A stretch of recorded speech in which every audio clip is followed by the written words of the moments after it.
Hello friends. दोस्तों, मैं आज आपके लिए एक गर्ल विथ ए बास्केट यानी एक लड़की के साथ एक टोकरी, ये मैं इंटर का फर्स्ट चैप्टर आज आपके सामने रखने वाला हूँ फुल एक्सप्लेनेशन के साथ। यदि वीडियो पसंद आए तो हमारे चैनल को सब्सक्राइब करें और वीडियो को लाइक करें। चलो अब शुरू करते हैं। पहले तो हम लेखक के बारे में जान लेते हैं कि लेखक कौन था, क्या है इसका। ठीक है, तो शुरुआत करते हैं विलियम सी डगलस से। ठीक है, जो विलियम सी डगलस हमारे थे, ये हमारे एक गर्ल विथ ए बास्केट के राइटर थे। तो इन्हीं से शुरुआत करते हैं। विलियम सी डगलस ए जज of the supreme court of United states of America. ये हमने पढ़ लिया। विलियम सी डगलस ए जज of the supreme court of United states of America.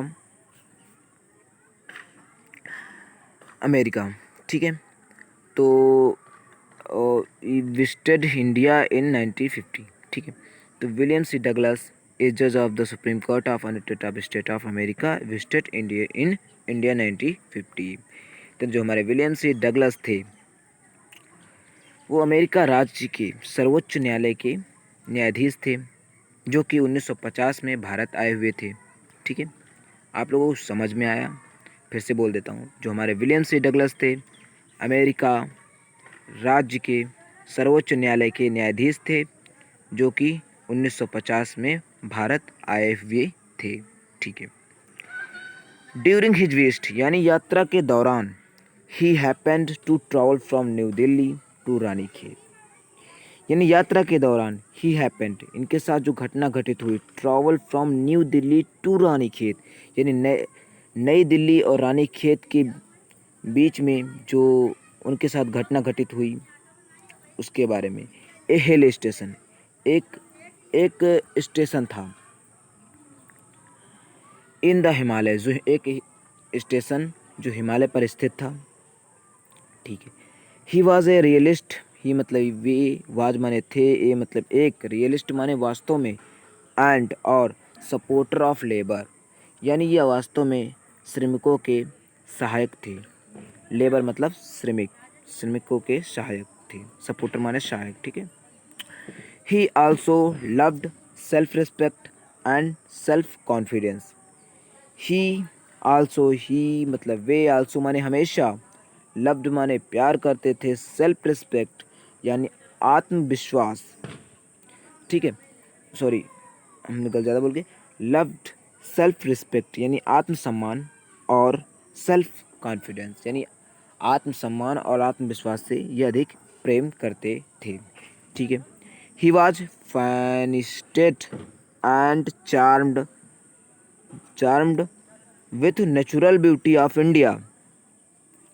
He was fascinated and charmed with the natural beauty of India. ही मतलब वे, was माने थे, फैनिस्टेड माने मंत्रमुग्ध हो गए, and charm with the natural beauty of India, यानी ये भारत की प्राकृतिक सुंदरता को देखकर आकर्षित होकर मंत्र मुग्ध हो गए। ठीक है, a girl with A basket is one famous ऐसे, एक लड़की के साथ एक टोकरी, यह इनका एक प्रसिद्ध निबंध है। ठीक है, आप लोगों को पता चल गया। अब हम अबाउट द लेसन के बारे में जान लेते हैं। ठीक है, एक गर्ल विथ ए बास्केट, एक लड़की के साथ टोकरी, has been written by William C Douglas. Has been written by William C Douglas, यह विलियम सी डगलस के द्वारा लिखा गया है। Who came to India after the partition of the country in 1950। ठीक है, Who came जो कि ये आए हुए थे, जो कि ये भारत के बंटवारे के बाद भारत आए हुए थे 1950 में। उस समय, एट दैट टाइम उस समय। तो फिर से पढ़ लेते हैं एक बार। Who came to India after the partition of country in 1950।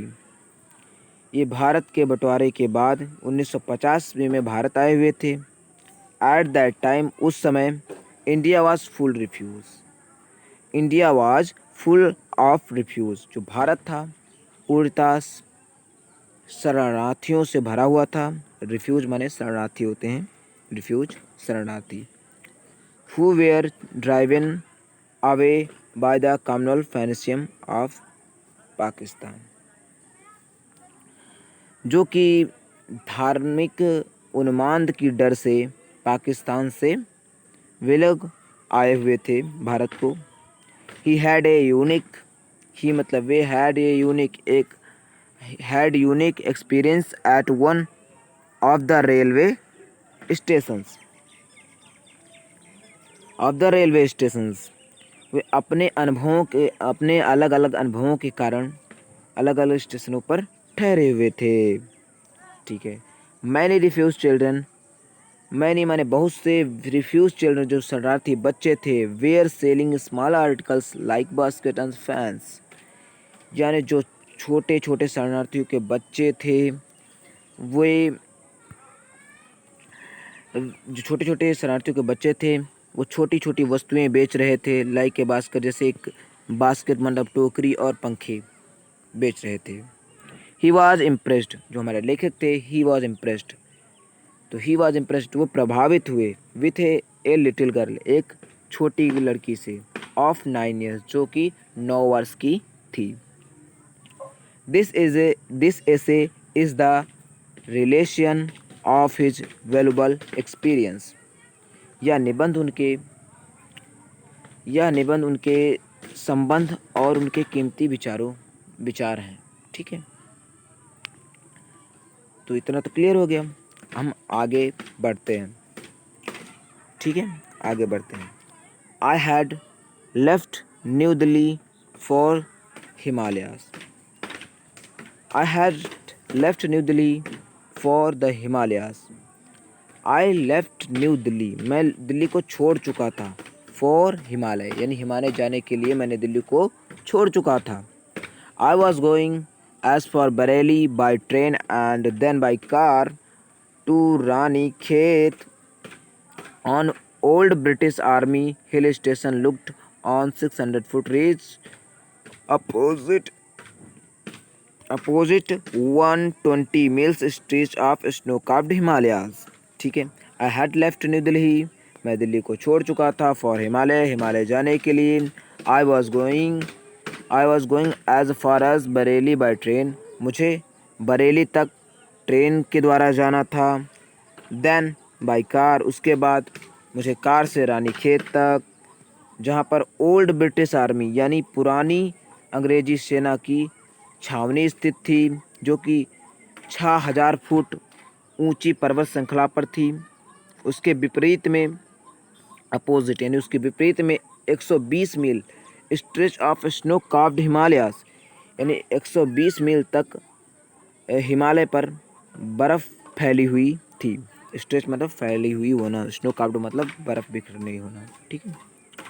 The train was slow, जो ट्रेन थी वो बहुत मंद गति से चल रही थी। एंड इट स्टॉपेड, एंड माने और, इट माने यह, स्टॉपेड एट द ऑलवे स्टेशन, जो हमारे रास्ते में स्टेशंस पर रहे थे उन पर रुकती हुई। हमारी ट्रेन जो थी वो मंद गति से चल रही थी और जो रास्ते में स्टेशन पर रहे थे उन पर रुकती हुई।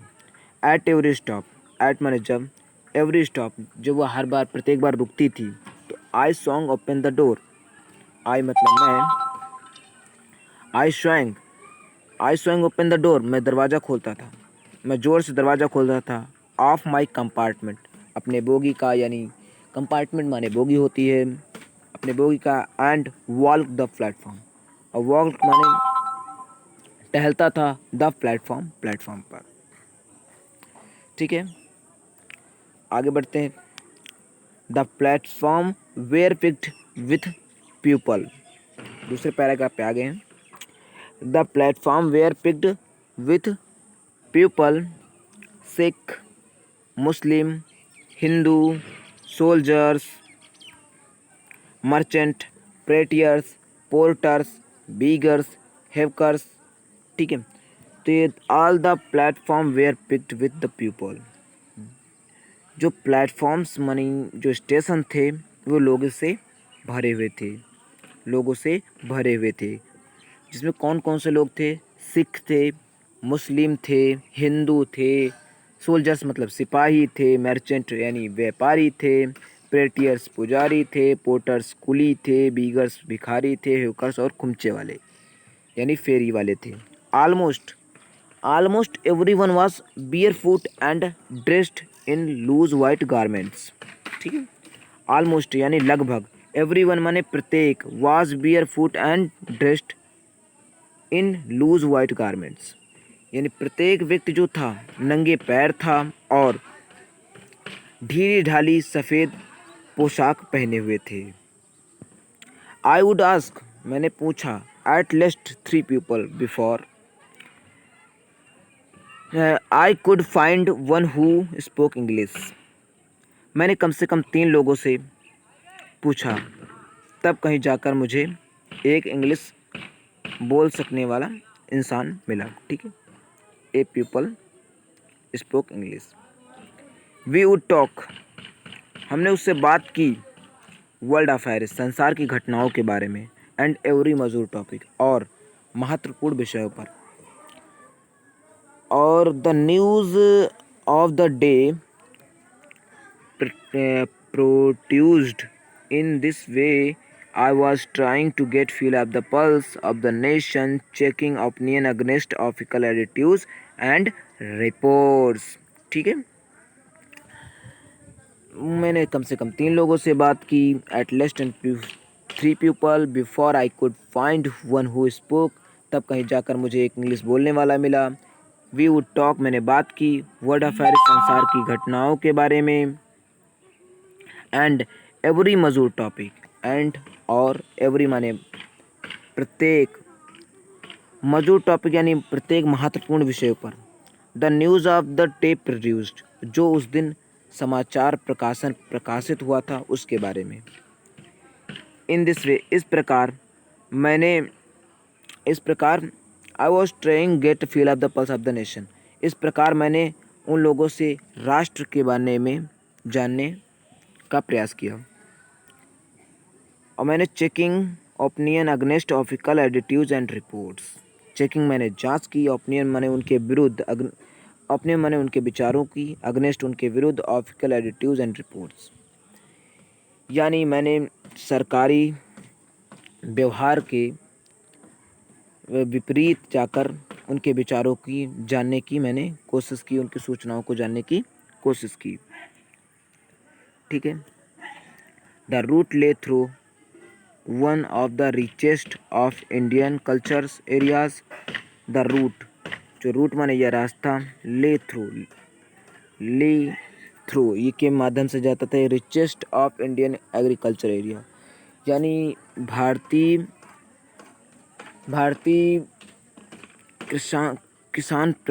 कृषि प्रधा क्षेत्र से होकर यह रास्ता जाता था। This was the plain of the upper Ganga river. This माने यह आवाज माने था, द प्लेन माने होता है मैदान, प्लान होता है मैदान। ठीक है, दिस वाज द प्लान ये मैदान था, of the upper Ganga river ये ऊपरी गंगा नदी का मैदान था। 8,000 feet above sea level but tropical. 8,000 feet above 1,000 feet ऊंचे होने पर भी, लेवल बट ट्रॉपिकल फिर भी ये काफ़ी गर्म था। The Ganga was brown silted. Ganga जो थी मटमैली कलर की थी। सोलन विथ फ्लोड वाटर्स और बाढ़ से उफान रही थी। It's overflow inundating 1,000 acres of rice यानी ये जो हमारी नदी ओवरफ्लो हो रही थी यानी बाहर बहाव बह रहा था, उसके कारण हजारों एकर्स चावल के खेत पानी में डूबे हुए थे।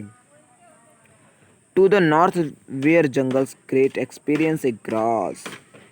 टू द नॉर्थ यानी उत्तर दिशा में बड़े बड़े जंगल थे, घासों के बड़े बड़े जंगल थे। Higher than a man had unbroken except and for an occasional clump of tree, the home of the tigers.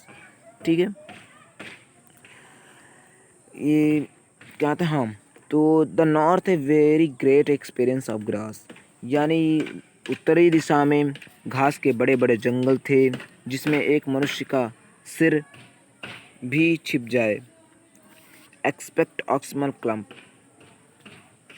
और ऑक्सनल क्लम्प यानी पेड़ों के झुरमुट, बीच बीच में पेड़ों के झुरमुट थे जिसमें the home of tigers, elephants, pythons and cobras, जिसमें पेथियंस यानी अजगरों के, एलिफेंट्स हाथियों के, टाइगर्स माने चीताओं के, बाघों के, और कोबराज यानी कोबरा सांप के घर बने हुए थे।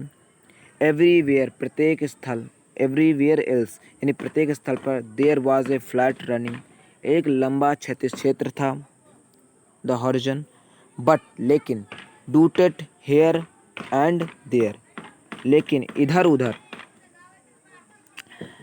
इधर उधर, by the secret Brian tree, इधर उधर पवित्र बरगद के पेड़ थे, और बाय रोज पाकर ट्रीज, और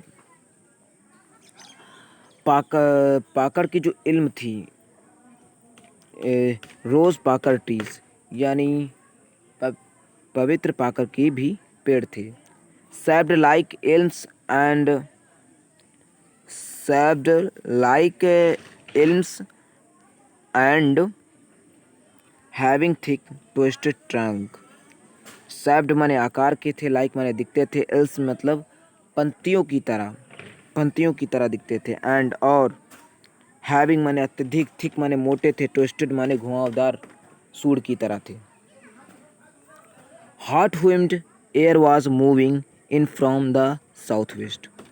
हॉट माने गर्म, ह्यूमिड माने हवा, sorry, hot humid air was moving in from the south west, यानी दक्षिण और पश्चिम की तरफ से,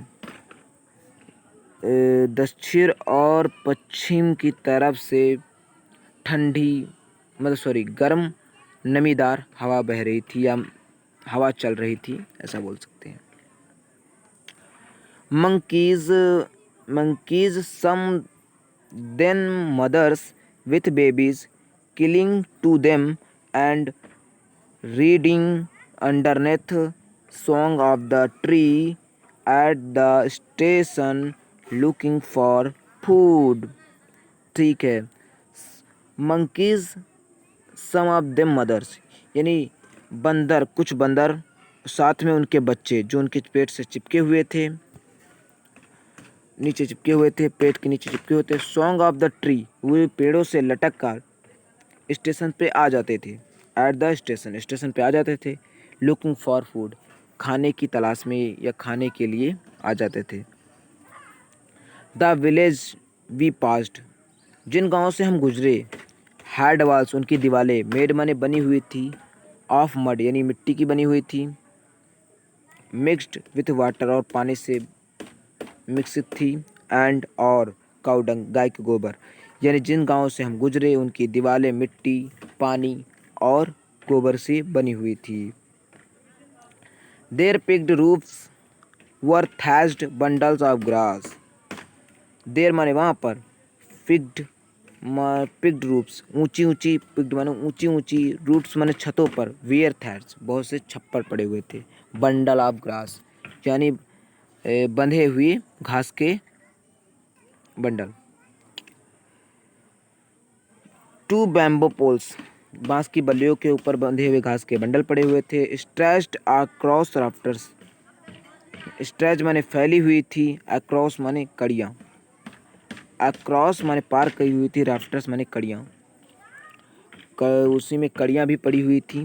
दैट डे द पंपकिन विनिस, उस दिन, दैट डे मतलब उस दिन, द पंपकिन विनिस जो कद्दू की लताएं थीं, दैट ग्रो ओवर देम, उन पर अधिक फूल खिले हुए थे, वेयर ब्लूम, फूल खिले हुए थे, टार्लिंग स्ट्रैक्स, जो कि एक पंक्तियों की भांति दिख रहे थे, of yellow over drop walls, वे पीले थे और अधिक, और ड्रेब वॉल्स जो उनकी मिट्टी की दीवारें थी, मटमैली कलर की दीवारें थी। ठीक है। हेलो दोस्तों, ये वीडियो काफ़ी ज़्यादा बड़ा हो जाएगा, इसलिए मैं आपका दूसरा वीडियो डाल दूँगा। ना ज़्यादा हम लोग कवर नहीं कर पाएंगे, तो यहीं तक रहने देते हैं। तो हम यहाँ पर टिक लगा देते हैं कि यहाँ तक हमारा कंप्लीट हो गया है। ठीक है। अभी आगे जाकर कल हम दूसरा सेक्शन यहाँ से स्टार्ट करेंगे। कल यहाँ से सेक्शन में स्टार्ट करेंगे। यहाँ पे हम टिक लगा देते हैं। ठीक है। तो यहाँ पे हम एक टिक लगा ही देते हैं यहाँ से। ठीक है। आगे बढ़ते हैं। ठीक है। चलो, ये वीडियो अगर पसंद आया हो तो हमारे वीडियो को लाइक करें, और मैं कल दूसरा वीडियो आपके लिए अपलोड कर दूंगा। तब तक के लिए धन्यवाद। Bye bye.